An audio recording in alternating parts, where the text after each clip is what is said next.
Hello, everyone. Welcome to another episode of Building Stacklist. I am here with Nick today. What's actually funny is Nick and I started around the same time, so maybe like a day apart. Yeah, I I think so. do Stacklist marketing, and Nick basically does everything sales. So, can you tell us a little bit more, Nick, about what the past month has been like? Yeah, it's been a lot of fun. It's been a lot of outreach to really kind of consolidate the idea into one word. Outreach is really the main goal right now. From a sales growth, or I should say, a growth lead perspective. That's my role here. It's really just that. It's how do we grow, how do we scale, and how do we attract people to this amazing product? And that's kind of what's happening right now. We're really focusing our efforts in two major sectors, to be fair, and that's first and foremost is the real estate sector. Just because of the power of a real estate agent in today's world, they really are the epicenter for so many pieces of commerce. And the product Stacklist is really built well to let these realtors become that hub and become that kind of invaluable source for everything. And why real estate? Because if you think about a real estate agent and the real estate life cycle, it's not like bubble gum. You're not buying a new house, every day, every week. I mean, the cycles of relevancy, they're kind of, how should I say this? They're few and far between, sometimes years, sometimes decades. So if I'm paying attention to my realtor only in that window, it's pretty limited. You know what I mean? It's almost like we're there and we're Yeah. in their mind only for those short windows of time.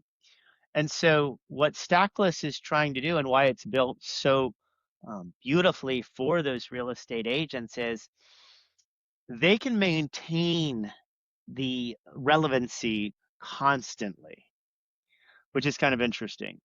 And what I mean by that is, for example, in my own house, we're looking at painting our Yeah. house. We've been in our house 12, 13 years. The house is starting to fade. So I actually went to my wife, who's an invaluable resource in terms of the neighborhood, and said, "Hey, who do we know that might know some painters?" Oftentimes, people will go to their realtor for things like that, particularly in that time period. So long story short, those lists of painters, those lists of roofers, those lists of home inspectors when you're in that window are all lists that these realtors inherently have and own. And, you know, a lot of them have them in maybe a binder, physically, the analog realtors. Sometimes the binder also could look like a bunch of just emails in a document on someone's spreadsheet too. It varies, right? It could be notes. It could be just all up in their mind. And so what Stacklist allows in creating these cards of vendors is, okay, I have all my preferred partners here as vendor lists. And I can put some notes about this vendor or that vendor. Hey, they're really expensive, but you get what you pay for. Hey, they're on the cheaper side, but they're quick and they're efficient. You can put those notes into the cards, and then that realtor starts to accumulate all those cards. So, hey, so and so wants some painters. Realtor can simply go pull a card, create a list, and flip it over. Not to mention everything that's happening on, the actual home or the buying the neighborhood. There's just an infinite amount of possibilities. Does that help understand kind of like a little Yeah. bit of what's going on? Yeah, that paints a really good picture. And Stacklist is for sure like such a useful product, especially for real estate agents who are always trying to send things and they have a bunch of links saved everywhere. So it's really nice to have them all in a hub. I'm curious, you've been Stacklist for a month and like hearing you talk, it's you know so much about the audience already. So I'm wondering, did you know real estate agents before? Like what is your connection? Yeah. That's so funny that you asked that. My mother's a 30-year plus realtor, and I, along the way, have helped support her in marketing efforts. Is your mom on Stacklist? Oh, absolutely. And she's been an incredible resource. And she is of the older analog mentality who actually does have the binders, right? In a sense, right? And she has that local knowledge all in her mind. So bringing her digitally into this space has just been a real awakening for her. It's been really good. So then understanding her network, She said, "Hey, you know who could really use this as she's becoming more adept, adept at using it." She said, "You know who could use this? You know who could use this? You know who can use this?" And then, it's kind of build on it on each other, and it's been really interesting. I want to know what you see as sort of the biggest challenge. And I can tell you, like, from my perspective in marketing, sometimes I feel like the challenge isn't really so much like getting people to use it once they know what it does. It's sort of like it is such a new way of doing anything, but it sounds like things that have existed before. So, like, when you talk about Stacklist, people can associate it with like a bookmarking thing or like an RSS feed or a link in bio thing, and it's none of those things. So that's what I'm finding the hardest in my marketing is like, Well, right. And what's so interesting is you nail that. There's nothing like it yet. I mean, it is what's so neat about it is so unique to the entire offering. I'm not talking about what it does on the AI side. That's an completely amazing um, advantage, right? But like in terms of the pure functionality, and we've heard Kyle mention this, it's a little bit like this, and it's a little bit like that, and it's a little bit like this. But you, from a marketer, it's like, well, how do you get information to clients? How do you get information to family members? How do you get information to dear friends who are going on a trip? And everyone has, their own system. Like, there's so many different variables there. So it's like, how do you make it relevant to them that it's like this, but it's that? So you have to, you have to organically pull. Okay, it's a facial tissue and you use it when you have a sneeze. What is Kleenex? I've never heard of, right? Before Kleenex was like owning the category, you're like, what is this? Right? So it's kind of the same thing. There's nothing like it yet, so you have to pull like yeah, yeah. relevant like touch points from every audience member, and that is so different and varied. And that's another aspect of landing a sales message, landing a marketing message, because of the variety and the age and the wisdom and the preferences of the digital natives who have only grown up in a Zillow world, in a Compass world, in a Redfin world. They don't know, what all has preceded that. So they already have their own systems. So it's really landing that message that it's like, okay, this is built, structured to be like an AI scroller's dream, and even my own mother already, and just what, a couple weeks now has been like, I've gotten some leads, and when I ask them, they're like, oh, I got it from AI, and she's like, I don't even really know what AI is. But as we all are trying to figure out like what is AI and how can we use it, I think I think it changes every day. Like, I think I might know one day and then the other day, but I will say, like, the real like proof of the pudding is when I'm getting these truthful, organic, like, I don't know where this lead came from, but they said they found me on AI. And I'm like, oh yeah, that's Stacklist. That's exactly what I told you it's going to do. Outside of the functional, amazing organizational help that it provides. So it's like it's a double win. It's a win-win, it really is. Yeah. And I think I want to know, like, what is the thing that you're most excited about? Like this past month, being in the company, when you think about like your job, what's the thing that you're like, yes? Man, that's a great question. I think personally it's just learning. You know, I've been around long enough to know like how social media came in and how that transformed business, and marketing and advertising and everything. And then now it's like now I'm seeing how AI is coming in, and really it's a revolution, it's an evolution, it's everything, and I'm learning.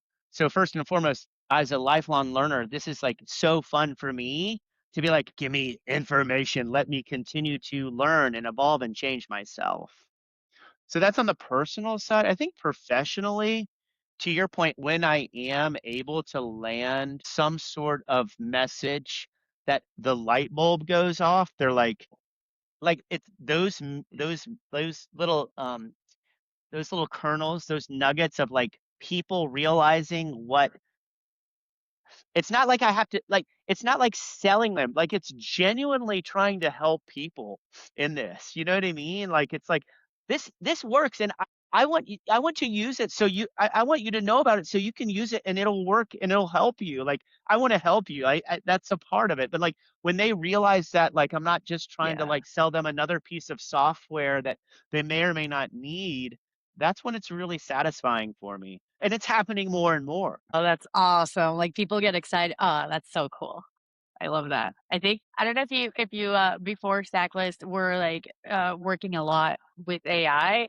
I can tell you my experience. I was at another I've been at a couple of these startups, and as soon as AI started, coming in, and there was more stuff in Claude Code and all these things, it did start to feel like if you were an engineer, right? Like you were like way ahead of the pack, and you were like building all these things, and you had all these setups.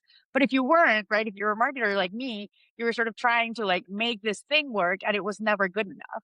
And I didn't guess I didn't have like the skills or the knowledge, and I didn't know exactly how to apply it. And I get to Stacklist and I see Kyle and Martina who are such experts, right? Like I feel like Stacklist really does run on AI. Like all of our workflows are baked in with AI in every single way, and it's all connected. It's Hmm. beautifully set up. And for the first time I got to see like, oh, this is the future of work.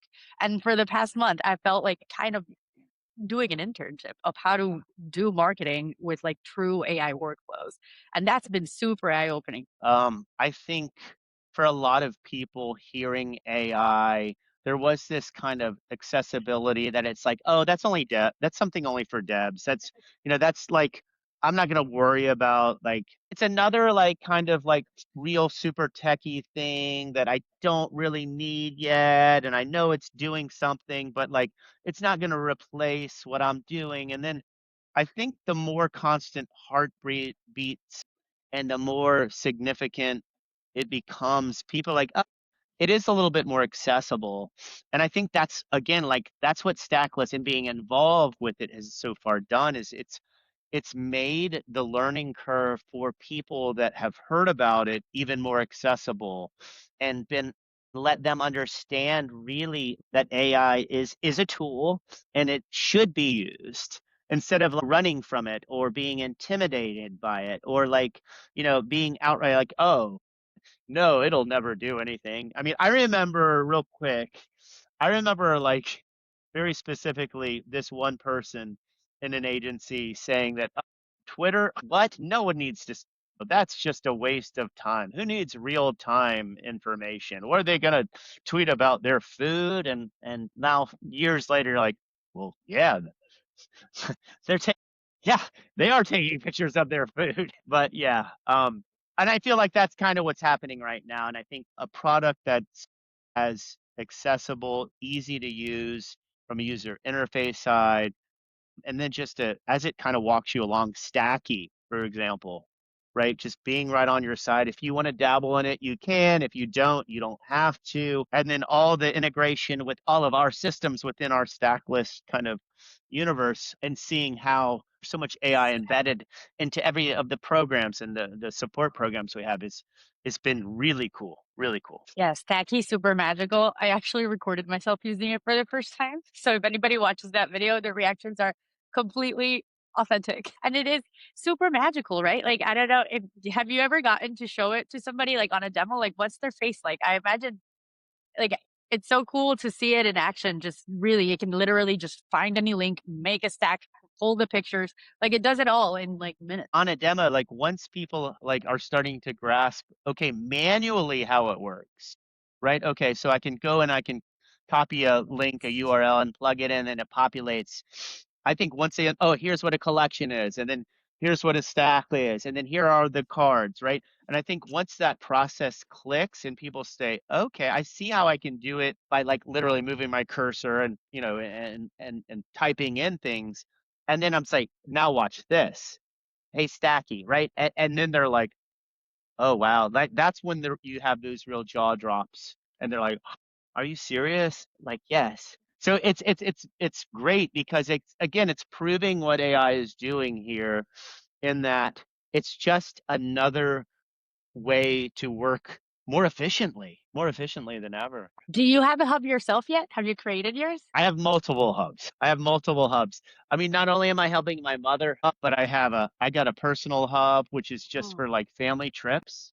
Like we're building a trip out to California, and I literally have created a collection, all the hotels, the car, the flight information, the places we want to see. Like, I can't wait to share this with my family and then have them be like, oh, this is great. It's all here.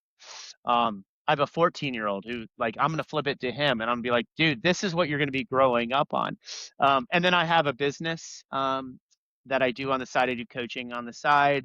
And, I'm already seeing relevancy there. I want to get other people on that are close to me as well. But Yeah. yeah, I am certainly doing it, learning it, eating it, breathing it, everything, you name it. Yeah, my husband, he sells land, like plots, and I'm trying to get him on Stacklist with his Stacklist profile. I'm like, "This is the way." It's so funny too, just to say this is the way. It's like, people, and Kyle will talk about this. People will tell, oh, you need to go blog and you need to update your blog and you need to make sure SEO. And it's like, okay, that's cool. Like, if you're still on an analog telephone, where those are cord, like that's cool. But like, this thing is here is AI, and it's a completely different animal in terms of what it's pushing up. And that's again like, you know, um, where to go in San Francisco. I'm gonna get a TripAdvisor. I'm gonna get like a, San Francisco's visitors guide, right? But like just that, where to go for kids in San Francisco, like there's sites, right? Okay, that's just SEO, but we're not even I build this thing that I'm building right now just for this collection, and I know it's going to get served up. I know in AI it's going to be delivered because it's built, in lists, which is what the laziest scroller wants. The laziest scroller is waiting on Stacklist to just go. Kyle was telling me the other day that his profile just gets scrubbed like 4,000, 5,000, Yep. 6,000 times. That's pretty impressive for where this thing is going. Yep. We're almost out of time. I would love any final thoughts from you. Anything you want people to know about Stacklist, about what it's like working in the company, about what the sales organization is like, anything to give people an insider look at the team behind this company. Yeah, I'll say this. There is a realization within the organization of Stacklist that people like yourself, everyone that, is jumping on those all hands meetings, there is a pervasive sense that this is happening. I've been in startups before. There is kind of that excitement that comes with, we're doing this. But at the same time, there is that, but there's also further knowledge due to the type of people who are working on this, that they know that this, to your point, this is the way, right? And so getting out ahead of it, there's this collective sense of this is where we are now.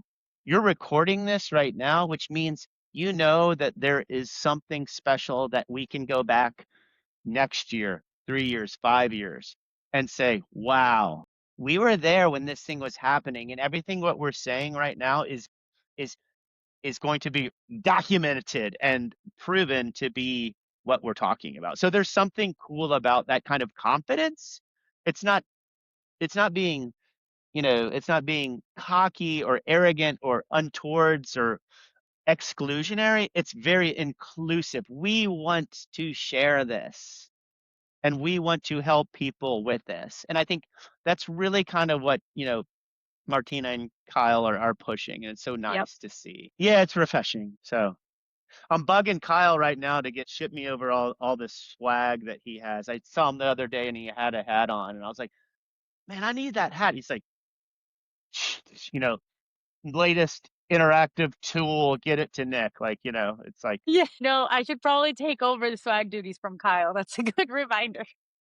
Yeah, so many things. But this was awesome. oh, for sure. Stay tuned. We'll do more of these as It's okay. There's a little bit of a delay. So sorry, this is fine. I'm gonna stop recording now.